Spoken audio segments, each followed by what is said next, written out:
வணக்கம் அன்பனேர்களே. இந்த அற்புதமான நேரலைக்கு வரக்கூடிய அனைத்து நல்ல உள்ளங்களுக்கும் வணக்கங்கள் மற்றும் வாழ்த்துக்கள். ஐயா, தொடர்ந்து நீங்கள் இந்த பதிவுகளை பார்த்துட்டு இருக்கீங்கனாவே நல்லதை எதிர்பார்த்து பார்க்கக்கூடிய நபர்கள் நீங்கள் தான். நல்ல எதிர்காலத்துக்காக காத்து கொண்டிருக்கும் நபர்களும் நீங்கள் தான். ஏன்னா எப்போவுமே நான் இந்த அதிர்வலைகள் வைப்ரேஷன் மீது எனக்கு அதிக நம்பிக்கை இருக்குது. என்னங்க நம்பிக்கை அப்படின்னு கேட்டிங்கன்னா, எதை நோக்கி நம்ம போகிறோமோ, எதற்கான எதிர்காலம் நமக்கு அமைய போதோ அதற்கான விஷயங்கள் தான் எண்ணங்களாக தோன்றும். அதற்கான விஷயங்கள் தான் நம்ம கண்ணில் படும். அதற்கான செயல்பாடுகளை தான் நம்ம முன்னெடுத்து வைக்க போகிறோம். அந்த வகையில் இந்த மேசராசிக்காரர்களுக்கான ஒரு அற்புதமான பதிவு. நல்லதை தேடிக்கொண்டு இருக்கும் இந்த மேசராசிக்காரங்களுடைய கண்ணில் இந்த பதிவு பற்றுச்சு அப்படின்னா, நீங்கள் இப்போ பார்த்துட்டு இருக்கீங்க அப்படின்னா, இறைவனுடைய அருள் உங்களுக்கு முழுமையாக நான் இருக்குன்னு நம்புகிறேன். ஏன்னா நல்ல எதிர்காலத்திற்கான தேடலை கொண்ட நபர்கள் தான் நீங்கள். எதை தேடுறோமோ அதுதாங்க நம்ம லைஃப்பில் கிடைக்கும். இதை மட்டும் நீங்கள் மறந்துடாதீங்க. கிரகநிலை மாற்றங்கள் நல்லதையும் கொடுக்கலாம், கெட்டதையும் தரலாம். இங்கே கிரகநிலைகள் மாறிக்கிட்டே தான் இருக்கும். அதே போல் மனிதர்களுடைய குணங்களும் எண்ணங்களும் காலத்திற்கு ஏற்ற போல் மாறிக்கிட்டே தான் இருக்கும். இதை எல்லாமே இயற்கையான விஷயம். இதையெல்லாம் நம்மளால் மாற்ற முடியாது. மாற்றம் ஒன்றே மாறாதது. ஆனால் நம்மளுடைய வாழ்க்கையில் நம்ம எதிர்பார்க்கக்கூடியது ஒரே ஒரு விஷயந்தான், நல்லது மட்டும்தான். நம்ம லைஃப்பில் நிறைய பேருக்கு ஒவ்வொரு குறைகள் இருக்குது. ஏன், இதே மேஷராசிக்காரர்களுக்கு வேலை இல்லாதவர்களும் இருக்காங்க, திருமணம் ஆகாமல் கஷ்டப்பட்டு இருக்கிறவங்களும் இருக்காங்க, திருமணமாகி குழந்தை பாக்கியம் இல்லாதவங்களும் இருக்காங்க. அதே போல் உடல்நிலை சார்ந்து பிரச்சனைகள் இருக்கிறவங்களும் இருக்காங்க, மனநிலை சார்ந்து பிரச்சனைகள் இருப்பவங்களும் இருக்காங்க, உறவுகள் ரீதியாக பிரச்சனைகள். ஐயா, இந்த உலகத்தில் மனிதர்களுடைய வாழ்க்கையில் 1008 பிரச்சனை இருக்குது. பிரச்சனை இல்லாத மனிதர்களே இல்லை. ஆனால் அத்தனை பிரச்சனைகள் இருந்தாலும் ஒரு சில விஷயத்தில் நமக்கான அந்த ரிசல்ட் கரெக்டாக கிடைக்கணும். அது என்னங்க அப்படின்னு கேட்டால், ஒன்றும் இல்லை, உங்களுடைய வாழ்க்கையில் ஏற்படக்கூடிய முன்னேற்றங்கள் போன வருஷத்துக்கு இந்த வருஷத்துக்கும் எத்தனை டிஃப்ரெண்ட் கிடச்சிருக்கு, எந்த அளவுக்கு டிஃப்ரெண்ட் கிடச்சிருக்கு, ஒருபடியாவது நம்ம மேலே ஏறி இருக்கிறோமா முன்னேற்றத்தை நோக்கி. அதே போல் உறவுகள் ரீதியாக முன்பு இருந்ததை விட இப்போ நம்ம இன்னும் எந்த அளவுக்கு அண்டர்ஸ்டாண்டிங்கில் இருக்கோம், எந்த அளவுக்கு அன்பு பாசத்தோடு இருக்கோம், முன்பு இருந்ததை விட இப்போ இன்னும் நம்ம ரொம்ப நல்லதை விதிக்கக்கூடிய நல்லதை எண்ணக்கூடிய மனிதனாக மாறிட்டோமான்ற மாதிரி 1008 சிந்தனைகள் அப்பப்போ உங்கள் மனசுக்குள்ளே வரணும். உங்களை நீங்களே அனலைஸ் பண்ணணும். எந்த கேட்டகரியில் இருக்குன்றதை உங்களை நீங்களே செக் பண்ணிக்கணுங்க. ஆமாம் ஐயா, இந்த பதிவை பார்த்துட்டு இருக்கிறவங்களுடைய ஒவ்வொருத்தருடைய சுயஜாதகமும் ஒவ்வொன்றும் சொல்லும். நான் இல்லைன்னே சொல்ல. கண்டிப்பாக உங்களுடைய சுயஜாதகம் உங்கள் வாழ்க்கை என்னன்றதை சொல்லும். ஆனால் சுயஜாதகம் உங்கள் வாழ்க்கை என்னன்றதை சொன்னாலுமே அதில் சில குறைபாடுகள் இருந்தாலுமே, அதில் சில நல்லது இருந்தாலும் சரி கெட்டது இருந்தாலும் சரி, உங்கள் வாழ்க்கைக்கான பரிசீலனையை அப்பப்போ நீங்கள் ஒரு பரிசீலனை பண்ணிக்கிட்டே இருக்கணும். அப்போ தான் கரெக்டாக சரியான பாதையில் பயணிக்கிறோமான்றதை உங்களால் ஊர்ஜிதப்படுத்திக்க முடியும். அதெல்லாம் என்னன்றதை இப்போ நான் தெளிவாக சொல்ல போகிறேன்.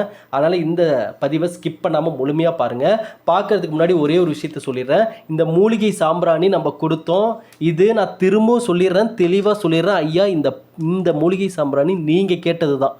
நம்மிடம் ஆயிரக்கணக்கான பேர் ஜாதகம் பார்த்தாங்க. ஜாதகம் பார்த்ததில் நிறைய பேர் சொன்ன விஷயங்கள், இந்த கந்திருஷ்டி பிரச்சனை, இந்த எதை தொட்டாலும் தடங்கள் தாமதம் வருது அப்படின்னு சொன்னப்பே நம்ம அவங்கக்கிட்ட ஒரு வாக்கு கொடுத்துருந்தோம். ஐயா, இதுக்காக ஒரு சொல்யூஷன் நம்ம சேனல் மூலமாக ஒரு ஆன்மீக பொருள் தரலாம், அது என்னன்றதை நம்ம முடிவு பண்ணிட்டு சொல்கிறோம் அப்படின்னு சொல்லியிருந்தோம். கிட்டத்தட்ட 2-3 வருஷம் ஆயிடுச்சு, தர முடியல நேர பற்றாக்குறையால்.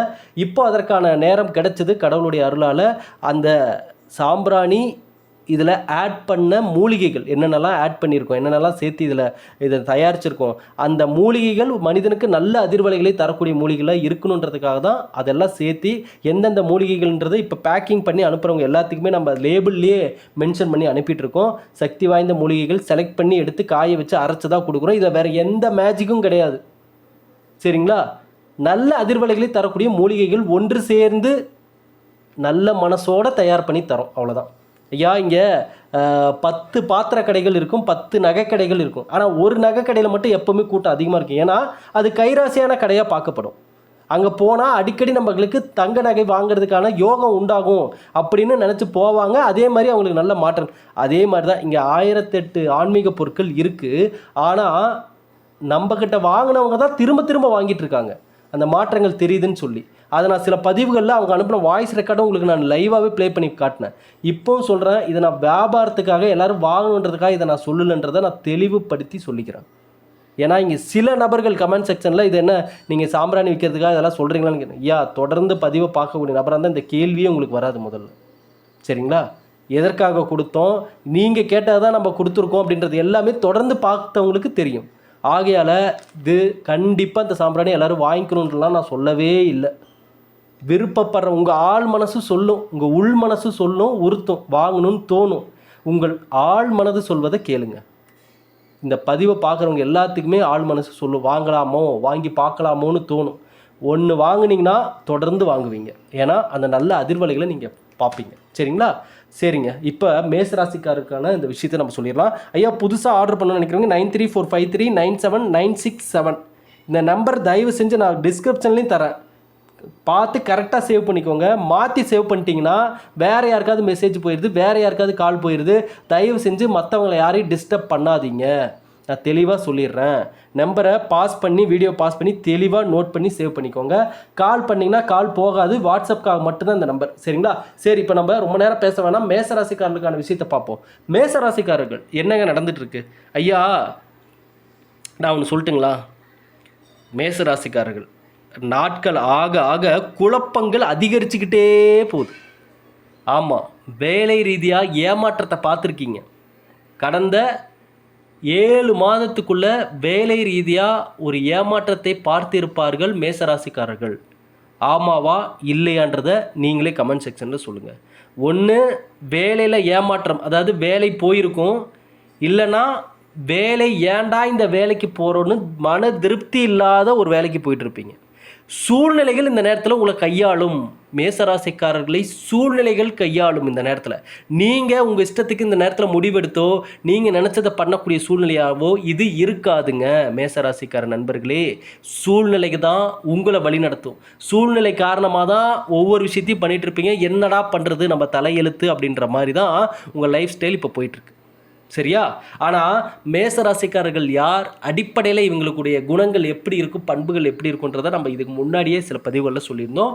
உயர்ந்த எண்ணம் கொண்டவர்கள், லக்ஸரியான லைஃப் வாழணும்னு நினைக்கிறவங்க, கடவுள் கொடுத்த இந்த ஒரு வாழ்க்கையை பிரகாசமாக அமைச்சுக்கணும்னு நினைக்கிறவங்க, அதே போல் நேரத்தையும் காலத்தையும் சில நேரங்களில் இவர்கள் வீணடித்தும் விடுகிறார்கள். இது உண்மைன்னா நீங்கள் ஒத்துக்கணும். உங்களுக்கு இருக்கிற ப்ளஸ்ஸு சொல்லும் போது உங்களுக்கு எப்படி மகிழ்ச்சியாக இருக்கோ, அதே போல் மைனஸ் என்னன்றதை சொன்னேன்னா அது உண்மைன்னா நீங்கள் ஒத்துக்கணும். ஐயா, எப்போவுமே ஒரு விஷயத்தை மைண்ட் வச்சுக்கோங்க. என்னைக்கு தான் செய்த தவறு தெரிஞ்சோ தெரியாமலோ நாம் செய்த தவறுன்னு தெரிய வரும் பட்சத்தில் அந்த மனிதன் ஏற்றுக்கொள்கிறானோ, அதை ஒத்துக்கிறானோ, அந்த மனிதன்தான் எதிர்காலத்தில் சிறந்த மனிதனாக வருவான். இன்னைக்கு சிறந்த மனிதனாக இருப்பவர்கள் எல்லாரும் ஒரு காலத்தில் தெரிஞ்சோ தெரியாமலோ தவறுகள் செய்து அதனால் வந்த வாழ்க்கை பாடத்தின் மூலமாக திருந்தி இன்னைக்கு நல்ல மனிதர்களாக வாழ்பவர்கள் தான் இன்றைய காலத்தில் உள்ள சிறந்த மனிதர்கள். அவங்க கண்டிப்பாக நல்லது கெட்டதெல்லாம் பார்த்துருப்பாங்க. பார்த்தனால தான் அந்த பக்குவம் கிடைச்சதா இன்றைக்கி நல்ல மனிதர்களாக இருக்காங்க. அதனால் மேஷராசிக்காரர்கள் இந்த காலகட்டம் உங்களை நோக்கி வரக்கூடிய கவலைகள், கஷ்டங்கள், வேதனைகள் எல்லாமே, ஏன்னா அந்த சனி பகவான் தாக்கம் ஒரு பக்கம் இருக்குது. நான் சொன்னேன் பார்த்தீங்களா, வேலையில் முக்கியமாக இந்த கல்யாணம் ஆனவங்க மேஷராசிக்காரங்க கணவன் மனைவி சண்டை, வாயை திறந்தாலே ஒரு வாக்குவாதம். ஒரு மனசில் வந்து பார்த்திங்கன்னா ஒரு மனிதனுடைய மனசில் 1008 எண்ணங்கள் ஓடும்பாங்க. அது இப்போ மேஷராசிக்காரர்களுக்கு தான் அது பொருந்தும். 1008 எண்ணங்கள். வண்டி ஓட்டும்போது கூட நினப்பு அங்கே இருக்காது, ட்ராவலில் இருக்காது, எங்கேயோ எதையோ சிந்திச்சுட்டு ஓட்டிகிட்ருப்பீங்க. அது குறிப்பாக மேசராசிக்காரர்கள் கடந்த சில காலகட்டத்தில் பைக்கில் போகும்போது தடுமாறி இருப்பீங்க சில இடத்துல கவனச்சிதறலால். சரிங்களா? குறிப்பாக இன்னொரு விஷயத்தையும் மைண்டில் வச்சுக்கோங்க. ஐயா, தயவு செஞ்சு வண்டி வாகனங்கள் ஓட்டும்போது இந்த காலகட்டத்தில் இந்த நேரத்தில் நீங்கள் எதிர்த்தாப்பில் வர்றவங்க மேலே எப்போவுமே எந்த பக்கந்து யார் வராங்கன்றதெல்லாம் கொஞ்சம் கவனமாக போங்க. நீங்கள் கரெக்டாக போனாலும் இங்கே வண்டி ஓட்ட தெரியாத சில நபர்கள்லாம் இருக்காங்க. அவங்க தான் பெரிய பெரிய வண்டியெலாம் வச்சுருக்காங்க, வேகமாக வந்துடுவாங்க. அதனால் இதை நான் தெளிவாக சொல்கிறேன். ஏன்னா சனி பகவான் தாக்கம் இருக்குன்றனாலையும் இதை நீங்கள் மைண்டில் வச்சுக்கோங்க. இழுப்பறியான ஒரு சூழ்நிலை. ஆமாம், இழுப்பறியான ஒரு சூழ்நிலை. எதை தொட்டாலும் ஒரு இழுப்பறியாக இருக்குங்க. எதை தொட்டாலும் அது கையில் வந்து ஆமாம், இந்த காலகட்டம் அப்படித்தான் இருக்கும். எதை தொட்டாலும் ஒரு இழுப்பறி. ஒரு கையில் வந்து சாதாரண ஒரு விஷயம் கையில் வந்து கிடைக்க எனக்கு அப்படியே அப்படியே மண்டையை போட்டு பிச்சுக்கிற மாதிரி இருக்குங்க. மனசே குழப்பமாக இருக்குங்க. என்னடா நமக்கு மட்டும் இப்படி நடக்குதுன்ற மாதிரி வெறுப்பாக இருக்குங்க லைஃப் மேலே. இதை எல்லாம் இந்த நேரத்தில் மேசராசிக்காரங்களுடைய வாயிலேருந்து வந்துட்டு இருக்கக்கூடிய வார்த்தைகள். ஆமாவா ஐயா? மேசராசிக்கார நண்பர்களே, சூழ்நிலைகள் உங்களை கையாளுதுன்னு நான் சொன்னேன்னா, அப்போது இந்த காலகட்டம் நீங்கள் நினச்சது எதுவும் பண்ண முடியாத ஒரு கட்டத்தில் இருக்கீங்களா? அதே போல் மனம் சார்ந்து ஏற்பட்ட இந்த குழப்பங்கள் உங்களை மேலும் மேலும் வீக் ஆக்கிட்டு இருக்கு. ஆமாம், அப்படியே நில குலைஞ்சிட்டு இருக்கீங்க. இது நீங்கள் அப்படி விடக்கூடாதுன்றதுக்காக தான் இதெல்லாம் நான் சொல்கிறேன். வெள்ளிக்கிழமைகளில் அம்மன் வழிபாடு, குறிப்பாக அந்த ஆடி மாதம் வருது. ஆடி மாதம் உங்களுக்கு தெரியும், அம்மனுக்குரிய மாதம், வழிபாட்டுக்குரிய மாதம். இந்த மாதத்தில் மேற்கொள்ளக்கூடிய வழிபாடுகள் பல மடங்கு நன்மைகளை கொண்டு வந்து சேர்க்கும்னு சொல்லுவாங்க. மேசராசிக்காரர்கள் தற்பொழுது பாருங்கள், கோயிலுக்கே போகாத நபர்கள் கூட மேசராசிக்காரங்க இந்த நேரத்தில் ஆன்மீக வழிபாடு தோணியிருக்கும் மனசில். ஆமாம், ஆன்மீகம் ரீதியான சில எண்ணங்கள் தோன்றியிருக்கும். கோயிலுக்கு போகாதவங்க கூட இப்போ போக ஆரம்பிச்சிருப்பீங்க. மனதளவில் நிம்மதியை தேடிய ஒரு காலமாக இந்த காலம் இருக்கிறது. ஒரு பக்கம் சனி பகவான் இந்த வக்கர நிவர்த்தி அடைவது, சரிங்களா? இவை எல்லாமே பார்த்திங்கன்னா ஐயா, தயவு செஞ்சு மேசராசிக்காரர்கள் கோபத்தை கட்டுப்படுத்துறது இந்த நேரத்தில் ரொம்ப நல்லது. ஏன்னா உங்களை சுற்றி சில வீண் பேச்சுகள் இருக்கும். நல்லா நோட் பண்ணி பாருங்கள். உங்களை பற்றின ஒரு டாக் இருக்கும் உங்களை சுற்றி இந்த காலகட்டம். அந்த டாக், அந்த பேச்சு உங்களுக்கு எரிச்சலை ஏற்படுத்தும், கோபத்தை ஏற்படுத்தும், சண்டைக்கு போக வச்சு, அதாவது போய் வாக்குவாதத்தில் இறங்கிடுவீங்க. அமைதிதான் இந்த நேரத்தில் உங்களுக்கான ஃபார்முலா. எந்த கெட்டதாக இருந்தாலும், எந்த விஷயமா இருந்தாலும் கடவுளிடம் ஒப்படைச்சிருங்க, காலத்திடம் ஒப்படைச்சிருங்க. காலத்தை விட சிறந்த பதிலடி கொடுப்பவர்கள் இங்கே யாரும் இல்லை. இதை மட்டும் மேஷராசிக்காரங்க மறந்துடவே கூடாது. உங்களுக்கு யார் யாரெல்லாம் இன்றைக்கி கெட்டது நினைக்கிறாங்களோ, யார் யாரெல்லாம் நீங்கள் நல்லா இருக்கக்கூடாதுன்னு நினைக்கிறாங்களோ, யாரையும் திருப்பியெல்லாம் ஒன்றும் பழி வாங்க வேணாம், சாபம் விட வேணாம், எதுவும் பண்ணாதீங்க. அமைதியாக உங்கள் முன்னேற்றத்தை நோக்கி, உங்களுடைய முன்னேற்றம் எப்படி இருந்தால் அது பாதுகாப்பாக நம்ம கையில் முழுமையாக கிடைக்குன்ற அந்த ஒரு விஷயத்தை மட்டும் தெரிஞ்சுக்கோங்க. மற்றபடி இங்கே யாரையும் திருப்பிலாம் நீங்கள் அட்டாக் பண்ண வேணாம். அது காலத்திடம் விட்டுருங்க. காலம் போக போக காலம் ஒரு மனிதனுடைய மனதை பார்த்து அவனுக்கான ஒரு அடியை கொடுக்கும். அந்த அடி நல்லதாகவும் இருக்கும், கெட்டதாகவும் இருக்கும். மனதை பார்த்து கடவுள் வாழ்க்கையை மாற்றுவார். மேஷராசி நண்பர்களே, இந்த காலகட்டம் ஏன் இந்த பதிவு உங்கள் கண்ணில் பட்டிருக்குன்னா, ஏன்னா மனதளவில் குழப்பத்தில் இருக்கீங்க. என்னங்க பண்ணணும், ரிசல்ட் என்ன பண்ணாங்க இதை மாறும்னு கேட்குறீங்கன்னா நல்லா புரிஞ்சுக்கோங்க. நடைமுறையில் சாத்தியமாகக்கூடிய சில விஷயத்தையும் நீங்கள் ஃபாலோ பண்ணி தான் ஆகணும். அதே போல் வழிபாடுகள் ரீதியாகவும் மனம் ரீதியாகவும் சில விஷயத்தை நீங்கள் ஃபாலோ பண்ணி தான் ஆகணும். என்னங்க அப்படின்னு கேட்டிங்கன்னா, சனி பகவான் வழிபாடு கண்டிப்பாக தேவை. சனி பகவான் தாக்கம் இருக்குன்றனால தினமும் காகத்திற்கு உணவு வைப்பது கண்டிப்பாக தேவை. காலையில் காகத்திற்கு உணவு வைங்க.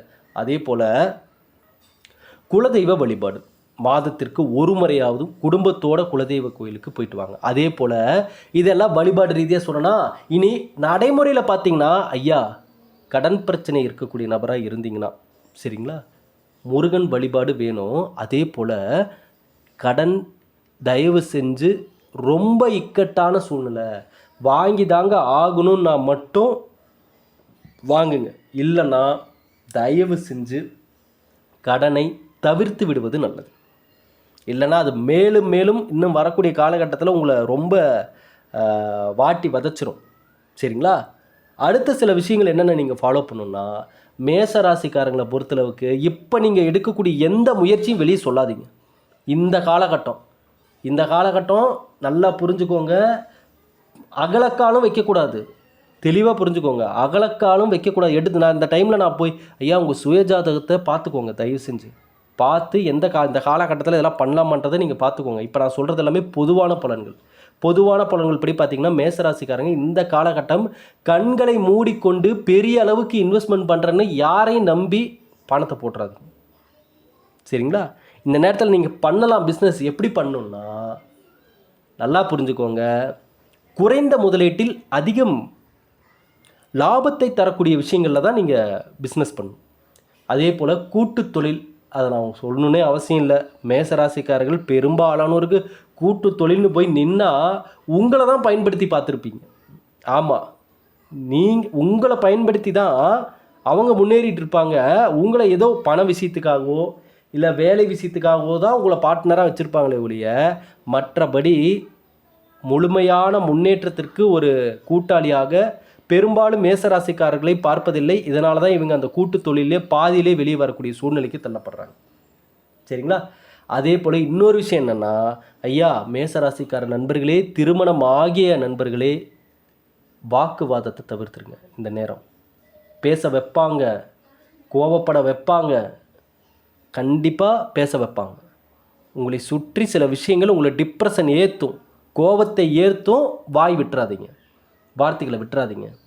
எது மைனஸோ அதை ஐயா உங்களுக்கு ஒருத்தர் இப்போ உங்களுடைய நண்பர் சர்க்கிள்லையோ சொந்த பந்த சர்க்கிள்லையோ நீங்களும் உங்கள் மனைவியும் பிரியணும், சண்டை போட்டு பிரியணும் அப்படின்னு ஒருத்தர் நினைக்கிறாங்க அப்படின்னா, அது உங்களுக்கு தெரிய வருது அப்படின்னா, அவங்க நினைக்கக்கூடிய அந்த நெகட்டிவான விஷயம் நடக்க விடாமல் பார்த்துக்கிறது தான் புத்திசாலித்தனம். அப்போ அவங்க உங்களை பிரியணும்னு நினச்சிட்டாவே நீங்கள் இன்னும் அன்பு பாசமாக மாறணும். அதுதான் முழுமையான முன்னேற்றத்தை கையில் கொடுக்கும். உங்களை ஒரு மனிதன் வேலை விஷயத்தில் வீழ்த்தணும்னு நினச்சா, அப்போ அந்த நேரம் தான் நீங்கள் மேலே ஏறி வர வேண்டிய நேரம். அந்த நேரம் தான் உங்கள் திறமை காட்ட வேண்டிய நேரம். இங்கே நிறைய நபர்கள் நெகட்டிவாக யோசிக்க ஆரம்பிச்சிட்டாங்க. அப்படிப்பட்ட காலமாக மாறிடுச்சு. முன்னையெல்லாம் ஒரு குடும்பத்துக்கும் இன்னொரு குடும்பத்துக்கும் தான் பிரச்சனை சண்டைன்னு இருக்கும். ஆனால் இப்போல்லாம் எப்படி தெரியுங்களா, குடும்பத்துக்குள்ளேயே பிரச்சனைகள் வந்துடுச்சு. குடும்பத்துக்குள்ளேயே ப்ராப்ளம் நிறையா பண்ணிக்கிறாங்க, சண்டை போட்டுக்கிறாங்க, கருத்து வேறுபாடுகள், மனக்குமரல்கள்னு நிறைய வந்துடுச்சு. அப்படிப்பட்ட காலத்தில் இப்போ நம்ம வாழ்ந்துட்டுருக்கிறப்ப தயவு செஞ்சு மேசராசிக்காரங்களாம் வெளுத்ததெல்லாம் பாலுன்னு நம்பாதீங்க. யாராக இருந்தாலும் சரி, தயவு செஞ்சு நீங்கள் ஒரு மனத்தெளிவோடு இருங்க. யார் எதை சொன்னாலும் கண்களை மூடிட்டு அதை நம்பி நீங்கள் அவசர முடிவுகள் எதுவும் இந்த காலகட்டத்தில் எடுக்க வேண்டாம். மேசராசி நண்பர்களே, குலதெய்வ வழிபாடு பண்ணுங்கள். திரும்ப சொல்கிறேன், சனி பகவான் வழிபாடு முக்கியம். வெள்ளிக்கிழமைகளில் அம்மன் வழிபாடு ஆடி மாதத்தில் மேற்கொள்வது இன்னும் நல்ல ஒரு மனத்தெளிவை ஏற்படுத்தி கொடுக்கும். வேலை இல்லாத நபர்கள், மேசராசி நண்பர்கள் கஷ்டப்பட்டு தான் வேலையை பிடிக்கக்கூடிய சூழ்நிலை தான் இருக்குது. வேறு வழி இல்லை. கொஞ்சம் சிரமப்பட வேண்டியது இருக்கும், அலைச்சல் இருக்கும், இந்த நேரத்தில் நிம்மதியின்மை இருக்கும். ஐயா இதுக்கெல்லாம் நீங்கள் சலிச்சு போய் உட்காந்துடாதீங்க. சரிங்களா? இதே ராசியில் மிக உயர்ந்த இடத்துல இருக்கிறவங்களும் இருக்காங்க. நான் அதுதான் சொல்கிறேன் எப்போவுமே, ஐயா போகிற இடம், நம்ம இருக்கிற இடம், நம்ம பேசுகிற இடம், எல்லா இடமும் நமக்கு நல்ல அதிர்வலைகளை கொடுக்கக்கூடிய ஒரு இடமா இருக்கும்னு நம்ம நம்ப முடியாது. நீங்கள் நிறைய பேர் உங்கள் மேலே கண் திருஷ்டி பாருங்கள். இப்போ ஒன்றும் இல்லை, இந்த மேசராசிக்காரர்கள் மேலே எவ்வளோ பேர் கண் பார்வைகள் இருக்கும், அது அவங்களுக்கு தான் தெரியும். மேசராசிக்காரங்கள்ட்ட கூப்பிட்டு கேட்டிங்கன்னா அவங்க லைஃப்பில் எப்படின்னு கேட்டிங்கன்னா, நிறைய பேருடைய பார்வைகள் இவங்க மேலே இருக்கும். கண்டிப்பாக வேலை சார்ந்து, வேலை காரணமாக இருக்கும். இவங்க குடும்ப வாழ்க்கையை பார்த்து, இவங்க ட்ரெஸ்ஸிங் பண்ணுறதை பார்த்து, இவங்க போகிறது, வெளியே போகிறது வர்றது எல்லாத்தையும் ஏதோ ஒரு சில கண்கள், கெட்ட கண்கள் இவர்கள் மீது பட்டுக்கிட்டே தான் இருக்கும். இதனால் அவர்கள் ஏதோ இப்படி ஏறுவாங்க, அப்படி இறங்குவாங்க, இப்படி ஏறுவாங்க, அப்படி இறங்குவாங்க. ஏற்றம் இறக்கம், ஏற்றம் இறக்கம். இதே தான் மேசராசிக்காரங்க அப்படியே ஒரு கட்டத்தில் அப்படியே ஆஞ்சு ஓஞ்சு உட்காந்துடுறாங்க. அப்பா என் வாழ்க்கையே போராட்டமாக இருக்குப்பான்னு நினச்சிட்றாங்க. நான் இதனால தான் சில பதிவுகளில் சொல்கிறேன், ஐயா இங்கே கெட்ட பார்வைகள் வைக்கிறவங்களோ பேசுகிறவங்களோ இருக்க தான் செய்வாங்க, அவங்க மாற்ற முடியாது, அது இயற்கையான ஒரு விஷயம். ஆனால் எப்பேற்பட்ட கெட்ட அதிர்வலைகளும் நம்மளை நோக்கி வரும்போது அதை விட பல மடங்கு பவர்ஃபுல்லாக நம்ம இருக்கணும். நம்ம அதை விட பவர்ஃபுல்லாக இருந்தீங்கன்னா, நல்ல அதிர்வலைகளை கொண்ட மனிதனாக இருந்தீங்கன்னா, யாருடைய கண் பார்வையும் உங்களை ஒன்றும் பண்ணாது. கண்டிப்பாக பவர்ஃபுல்லாக இருப்பீங்க. அந்த நல்ல அதிர்வலைகளை ஏற்படுத்தக்கூடிய விஷயங்களை தான் நீங்கள் ஃபாலோ பண்ணணும் எப்போவுமே. அதுதான் மேசராசிக்காரர்களுக்கு நல்ல ஒரு மாற்றத்தை கொடுக்கும், நல்ல வழிகளை ஏற்படுத்தி கொடுக்கும், நிரந்தர முன்னேற்றத்தை உங்கள் கையில் பிடிக்க முடியும். ஆகவே மேசராசிக்காரர்களுக்கு இந்த பதிவு மிக ஒரு அற்புதமான பதிவாக இருந்திருக்கும் அப்படின்னு சொல்லி நம்புகிறேன். இன்னும் தொடர்ந்து இது போன்ற பல அற்புதமான தகவல்கள் எல்லாமே பார்க்க இருக்கோம். இன்னும் நம்ம அந்த ஜாதக ரீதியாக, ராசி ரீதியாக சில ரிசர்ச் எல்லாம் பண்ணிட்டு இருக்கிறோம். நம்ம எப்படி இது இன்னும் நல்ல, அதாவது கொடுக்கக்கூடிய கணிப்புகள் பொதுவான கணிப்புகளாகவே இருந்தாலும் நம்ம பதிவுன்னு வந்துட்டாவே அவங்க லைஃப்பில் நல்ல மாற்றங்கள் வருவதற்கான சில முக்கிய கணிப்புகள், முயற்சிகள் எல்லாமே நம்ம பண்ணிகிட்ருக்கோம். அது எல்லாமே ஃப்யூச்சரில் நான் கண்டிப்பாக உங்களுக்கு கொடுப்பேன். நீங்கள் பாருங்கள், நம்ம பதிவுகள் உங்கள் வாழ்க்கையில் நல்லதை மட்டும்தான் கொண்டு வந்து சேர்க்கும். நீங்கள் இத்தனை நம்ம சேனலில் 1 மில்லியன் சந்தாதாரர்கள் எப்படி வந்தாங்கன்னு நினைக்கிறீங்க? புதுசாக பார்க்குற நண்பர்களுக்கு நான் சொல்கிறேன், நம்பிக்கை, மரியாதை இது 2 தான். நம்பிக்கையும் மரியாதையும் நம்ம சேனல் மேலே நிறைய இருக்குது. நிறைய வயதில் மூத்தவர்கள் நிறைய பேர் நமக்கு ஆசீர்வாதம் பண்ணியிருக்காங்க மனசார. வாட்ஸ்அப்பில் நம்ம நிறைய பேர்த்திட்ட பேசியிருக்கோம். ஆகவே உங்களுடைய நல்ல ஒரு உள்ளமும் நல்ல ஒரு எண்ணமும் உங்களுடைய அன்பும் ஆதரவும் தான் நம்ம இவ்வளோ தூரம் வந்ததுக்கு காரணம். ஆகவே தொடர்ந்து பதிவில் பாருங்கள். மீண்டும் அடுத்த பதிவில் சந்திக்கலாம். நன்றி, வணக்கம்.